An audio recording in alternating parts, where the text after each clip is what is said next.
So in order to do this, what we need to do is understand a little bit about muscle structure and muscle architecture and what happens when a muscle generates force. And to do this, what we've got to recognize is there are three basic muscle fiber types.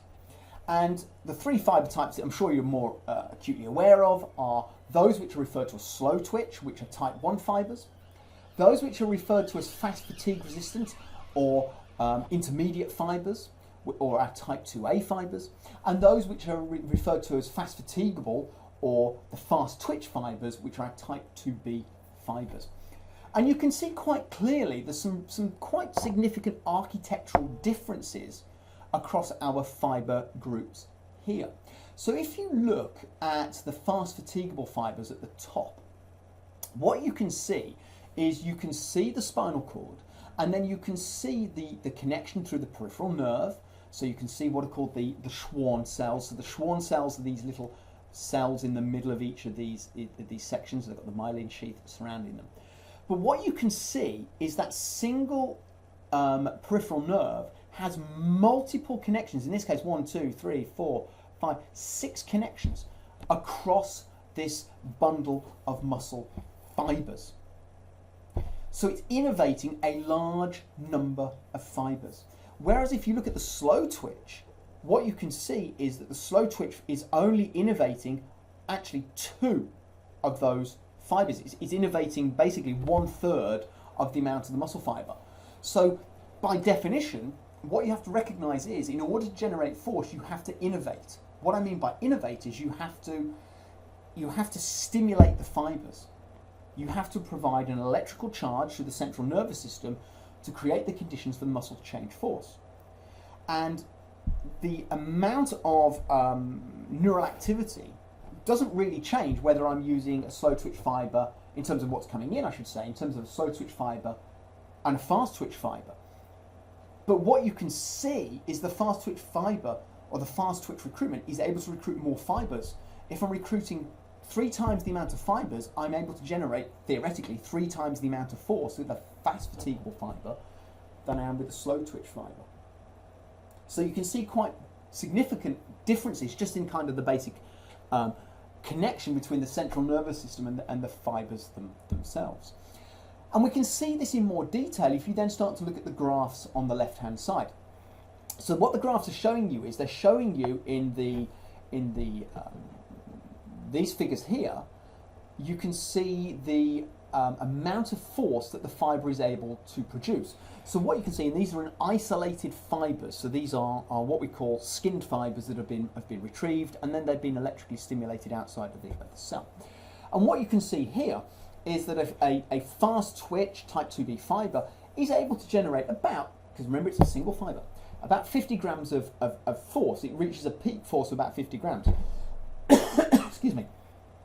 What you can see with our intermediate fibre, it's about 20 grams of force.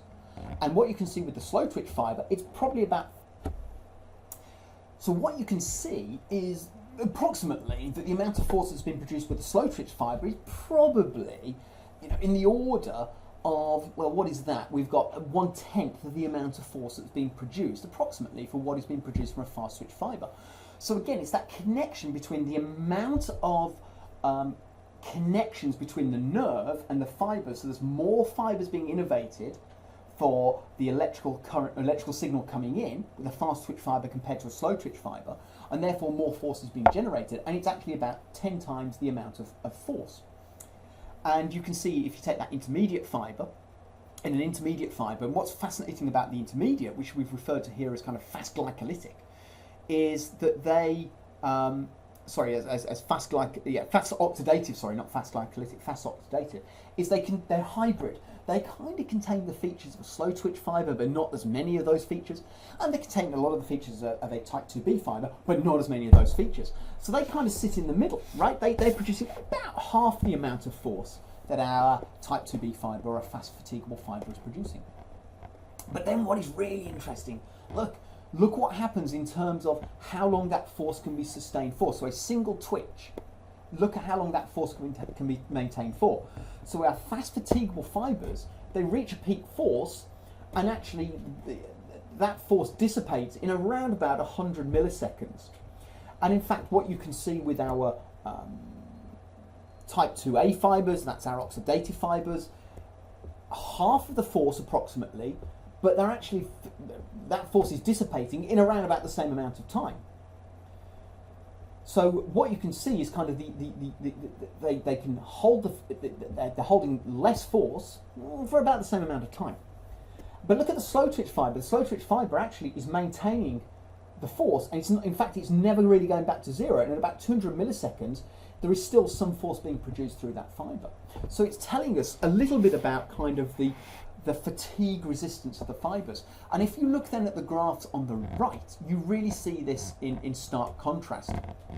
So what you can see here is that you can see quite clearly that the type 2B, the fast fatigue, or the fast fatigable fibres, they start at about 100%, and within about 6 minutes, so the fibre is in essence generating the force, the repeated contractions. Within about 6 minutes, you can see that there is almost complete fatigue within the fibre. Whereas with our type 2A, our oxidative fibres, actually even after about 6 minutes, we've only probably fallen to about 70%, and even after 60 minutes, we've probably only fallen back down to probably about 20%. So there is less fatigue in those intermediate fibres. And then fascinatingly, if you look at the slow twitch fibres, 6 minutes, almost no fatigue at all. And in fact, after 60 minutes, almost no fatigue at all. So it tells us there's quite unique characteristics in relation to fibre type. That a fibre type that is fast twitch, type 2B, fast glycolytic, can produce high amounts of force very rapidly. So look at the amount of time it's taking to reach the peak force, for example. It's reaching peak force in probably less than 50 milliseconds, whereas a slow twitch fibre is probably getting to that same point in maybe about 100 milliseconds. It's producing 10 times the amount of force, but it can't sustain that force for a prolonged period of time.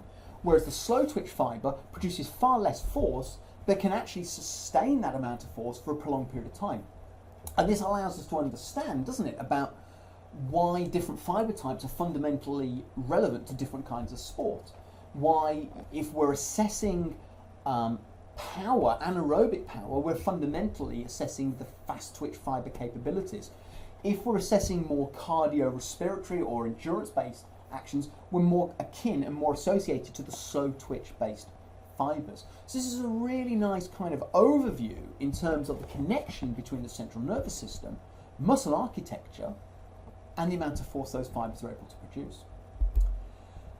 Now, if we actually come inside a fibre, what we see is, what you can see in kind of the cartoon drawings at the bottom, is what are called sarcomeres. And sarcomeres are a series of structures that sit within a fibre.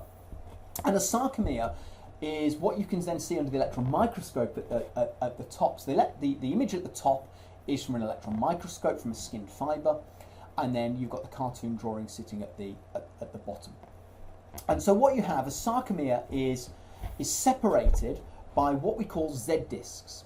So Z discs basically demarcate the end of one sarcomere and the start of another sarcomere. So this is the end of one, and there'll be another sarcomere running here.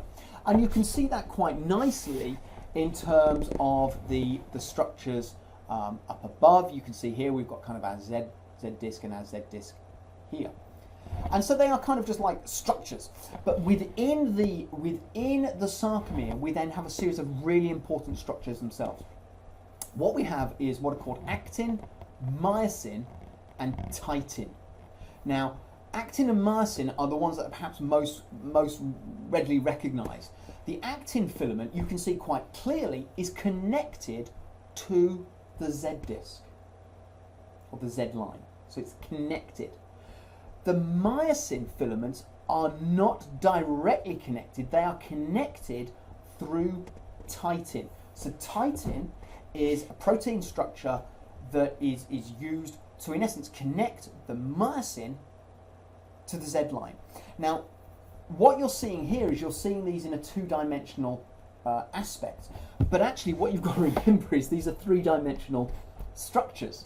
And the best way to depict them is what you can in essence see in the yellow and red images at the bottom, what you can see sitting at the bottom is you can see that the red represents the myosin filaments, and the yellow represents the actin filaments.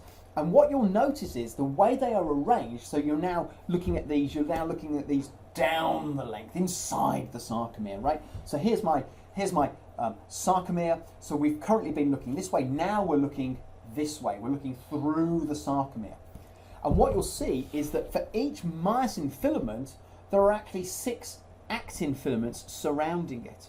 And so what you've got to remember is sitting on a myosin filament are what are called myosin heads. Those are those little protrusions that you can see in the schematic here. They're little, just kind of little heads that are coming off it.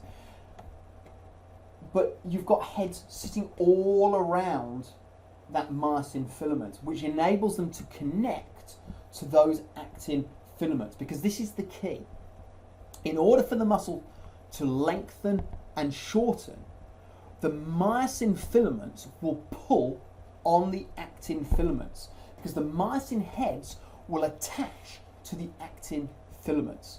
In addition, titin will also tighten. This is quite interesting. So titin, when we want to generate force, actually becomes very taut, it becomes quite tight. When we want to elongate, the titin reduces its tightness. But the key is the myosin heads connect to the actin filament and they pull. It's like pulling, almost like pulling a rope, and they pull, but they're pulling across 6 different actin filaments. And so that's fundamentally what is happening. And when we want to release the force, the myosin heads will detach from the actin filament and we get elongation. We get relaxation. If we want to shorten, we want to put the muscle in a state of contraction. It's not the great term, but it's the state of contraction. We pull the Z discs closer to each other by the myosin heads attaching to those actin filaments. And you can see it quite clearly here. So you can see in the top, you've got the 3 Z discs, and what you can see is in the bottom, you can see where we've got a state of shortening. So we're in a state of relaxation in the top panel, we're in a state of shortening in the bottom panel, and you can see that those same Z discs are being brought closer together, and that's quite simply by the interaction between the actin and the myosin filaments. The myosin heads are pulling on the actin filaments, which drags the Z discs closer together. And that, therefore, is what we see when we generate force, and what we are assessing, in essence, when we are using kind of global measures, big macro measures of strength. We're seeing kind of the culmination of all of those sarcomeres in all of those muscle fibers, in all of the cross-sectional area of the muscle, working together to generate force.